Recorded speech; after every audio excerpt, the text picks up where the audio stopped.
श्री यमुना जी जो हैं, इनको साक्षात ठाकुर जी के स्वरूप में ही पूजो जाए।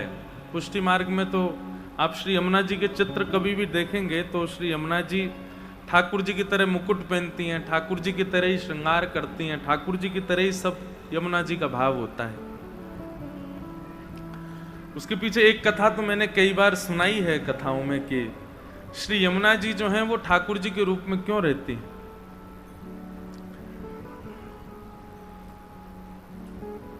सब लोग सावधानी से सुनो। ठाकुर जी ने किशोरी जी को मान दियो। विस्तार में वो लीला नहीं सुनाऊंगा, पर सूक्ष्म में कहूं, किशोरी जी को मान दियो ठाकुर जी ने, मान करके बैठ गए। 3 दिना तक मान तोड़ो नहीं। और जब किशोरी जी के सामने इतने दिन को मान है गए ठाकुर जी को, तो किशोरी जी व्याकुल हो गई।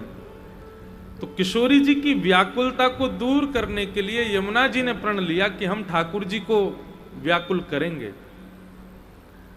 और तब श्री यमुना जी प्रकट होकर के ठाकुर जी का रूप धारण करते हैं, श्याम सुंदर स्वरूप धारण करते हैं। और श्याम सुंदर स्वरूप धारण करके ठाकुर जी के सामने चली जाती हैं। तो ठाकुर जी कहते हैं, अरे तुम कौन हो?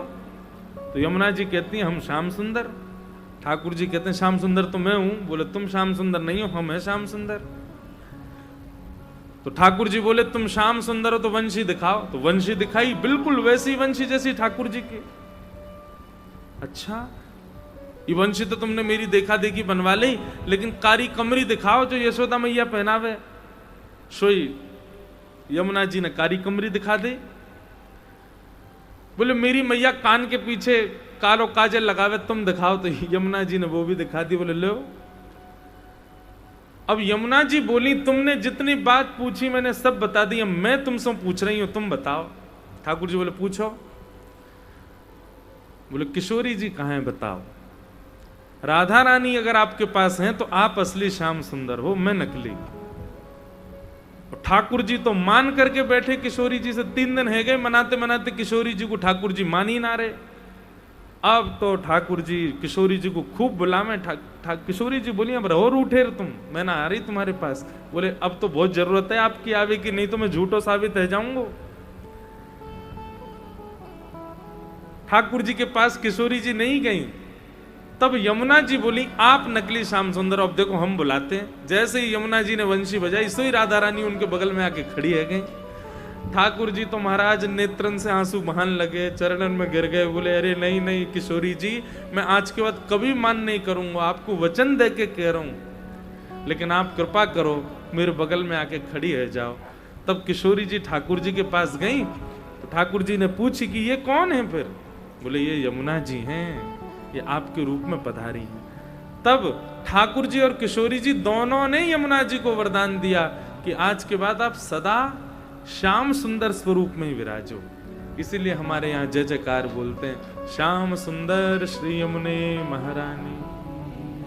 एक लीला और बड़ी सुंदर याद आ रही है कि एक बार ठाकुर जी और किशोरी जी दोनों किलोल कर रहे, तो निकुंज में क्रीड़ा करते करते किशोरी जी मान करने लगी, रूठ गई ठाकुर जी से। तो ठाकुर जी मना रहे हैं किशोरी जी को। अब मनाते मनाते बड़ी देर रह गई, किशोरी जी जब नहीं मानी तो ठाकुर जी भी नाराज है गए। किशोरी जी भी मुंह फेर के बैठ गई और ठाकुर जी भी मुंह फेर के बैठ गए, दोनों उदास। अब ये ठाकुर जी तो यहाँ ये सोच रहे हैं कि ये मनाएंगी तो बोलूंगा, और किशोरी जी कह रही है ये मनाएंगे तो मैं बोलूंगी। दोनों उदास है गए। निकुंज में बिल्कुल शांति है गई। अब सहचरी सब बोले कि आज लीला ना है रही। झांक करके देखी तो महाराज दोनों एक दूसरे से मुंह फेर के बैठे। तब सहचरी ने प्रयास किया कि दोनों को मनावें, लेकिन सहचरी भी नहीं मना पाई।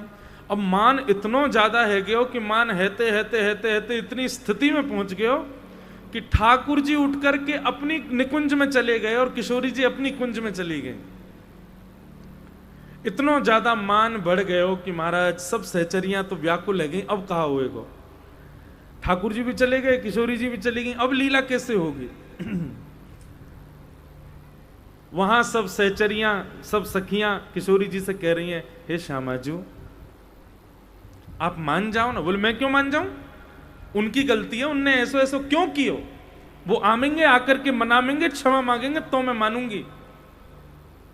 और वहां यमुना आदि सखियां सब ठाकुर जी को मना रही हैं कि आप मान जाओ ना, ऐसे मान मत करो। बोले मैं क्या, मैं रोज ही मना तो रहूं, अरे इनको ये नेक में ही नाराज है जाए श्यामाजू, मैं नेक कछु कर दूं, नेक गड़बड़ी मेरे में है जाए, सोई ऐसी नाराज है कि मुंह फुला के बैठ जाए।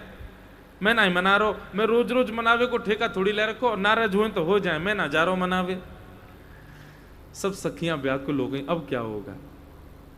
ये दोनों युगल तो मान करके बैठे।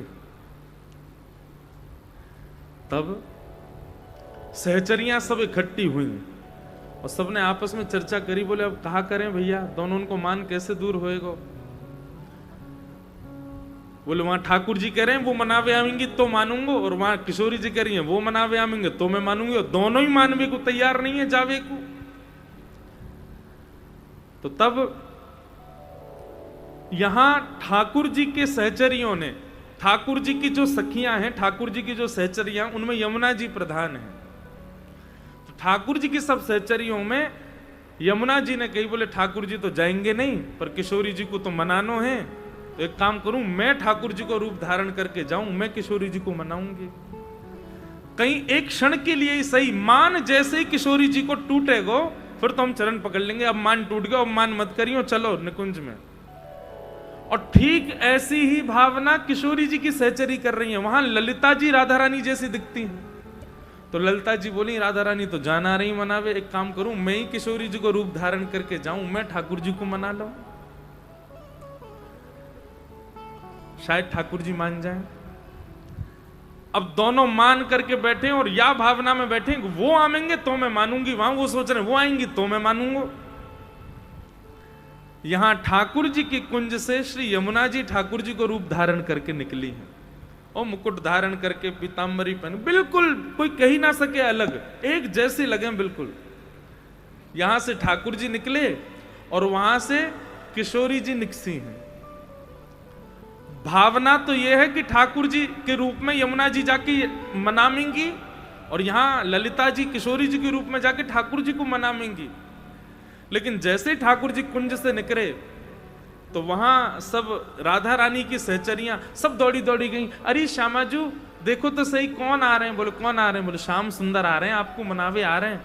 और किशोरी जी पहले तो नाक फुला के बैठी हैं, यूं कह रही हूं मनावे आवेंगे तो उठूंगी, और जैसी पता चली श्याम सुंदर आ रहे हैं तो किशोरी जी को तो हृदय विकंपित है गए। अरे वो काय को श्रमित है रहे, उनको कौन ने कह दी जाके, अरे वो काय को चल करके आ रहे हैं, उनको मना करो, अरे उनको रोको, वो श्रमित नहीं हो, मैं चली जाऊंगी, मैं अभी उनसे जाके मिल लूंगी। जैसे ही पता चली ठाकुर जी आ रहे हैं, किशोरी जी मान तो सब भूल गई। विशाखा आदि सहचरियां बोली इतना ही गुस्सा हो, बस पता चली कि ठाकुर जी मिलवे आ रहे हैं, इतने में तो गुस्सा खत्म है क्यों। किशोरी जी चल रही ठाकुर जी से मिलवे के लिए, और वहां ठाकुर जी उनकी सहचर, अरे ठाकुर जी देखो किशोरी जी आपसे मिलवे आ रही हैं। अरे वो क्यों इतनी श्रमित है रही हैं, वो क्यों आ रही हैं, अरे वो मान में ही रहे ना, मेरो काम है मनानो, वो काई को आ रही है मनावे। अरे राम राम, आज तो बहुत बड़ा अपराध है गयो, बताओ श्री जी को चल के मेरे पास आना पड़ रहा, अरे जल्दी व्यवस्था करो, अब मैं जाऊंगा बीच रास्ता में उनको रोकूं, इतनी तापड़ो पड़ रहा, ऐसी गर्मी पड़ रही है, श्यामाजू कोमल चरणन से चल के मेरी कुंज में आवेंगी, ये मैं कैसे सहन कर सकूं। यहां से ठाकुर जी दौड़े हैं, अब बीच में वहां से चली हैं यमुना ललिता जी किशोरी जी के रूप में, और यहां से चली हैं यमुना जी ठाकुर जी के रूप में, पर दोनों की आवे की सुध पाकर के असली श्याम सुंदर और असली किशोरी जी भी चल रहे हैं। और बीच रास्ता में जब मिलन भयो तो का भयो, दो किशोरी जी और दो ठाकुर जी। किशोरी जी सामने देखे, बोले ये क्या हो रहा है, और यहां ठाकुर जी कहें श्यामाजू ये कैसी लीला। तब दोनों उनके चरणन में श्री ललिता जी और यमुना जी दोनों ने जब दंडवत प्रणाम करी, तब दोनों पीछे को हटे, अरे ये क्या है रो है। बोले आप दोनों तो मान छोड़ नहीं रहे हैं, वो कह रही हैं कि मनावे आमेंगे तो मैं मानूंगी, और आप कह रहे हैं कि वो मनावे आमेंगी तो आप मानोगे। अब वो दोनों ही उठवे को तैयार नहीं थे। इसलिए हम दोनों ने श्रृंगार कियो और श्रृंगार करके आपको मनावे के काजे यमुना जी आ रही और ठाकुर जी को मनावे के काजे ललिता जी आ रही। हमारो भाव पूर्ण भयो और दोनों की आज प्रेम की पतो चल गई। कितनों रूठ जाओ, इतना पतो चल जाए कि श्यामा जी आ रही है, ठाकुर जी रोक ना पाए, उठ के भाग देंगे। वहां किशोरी जी को पता चल जाए ठाकुर जी आ रहे हैं तो किशोरी जी भी उठ जाएं। हमारी आपसे बस एक प्रार्थना है, आप दोनों सदा युगल बने रहो, कभी इतना मान मत करो कि आपकी लीला भंग है जाए। और ठाकुर जी ने तुरंत किशोरी जी के गले में गलवैया डाल दियो और किशोरी जी ने ठाकुर जी के गले में गलवैया रखी है। ठाकुर जी कह रहे हैं, हे श्यामाजू आप क्यों मान कर रही हो?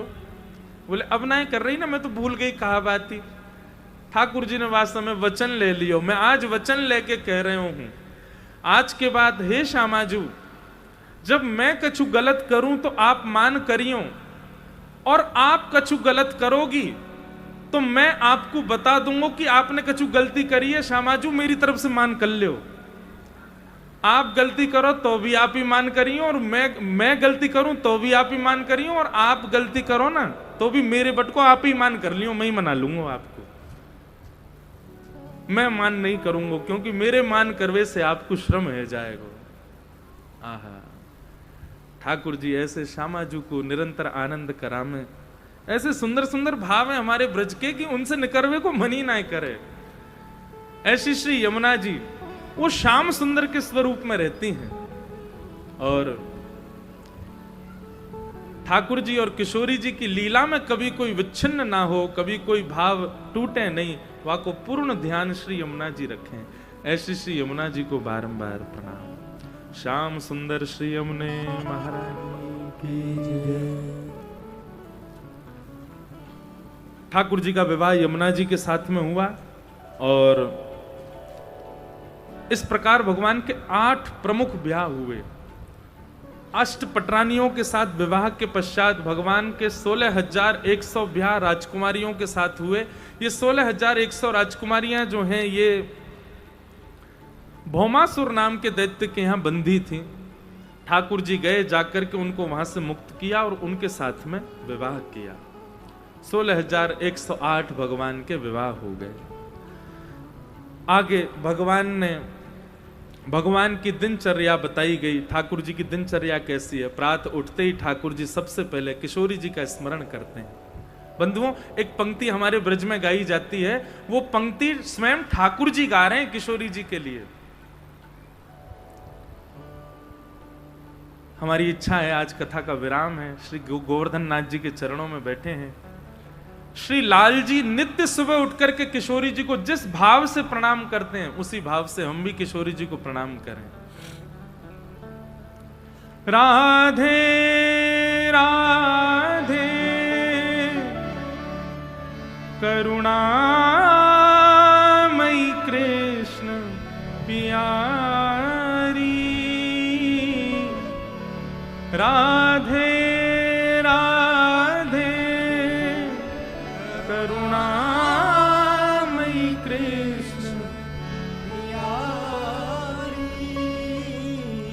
सब लोग गाना, भाव से गाना, उच्च स्वर में गाना, नेत्र बंद करके गाना।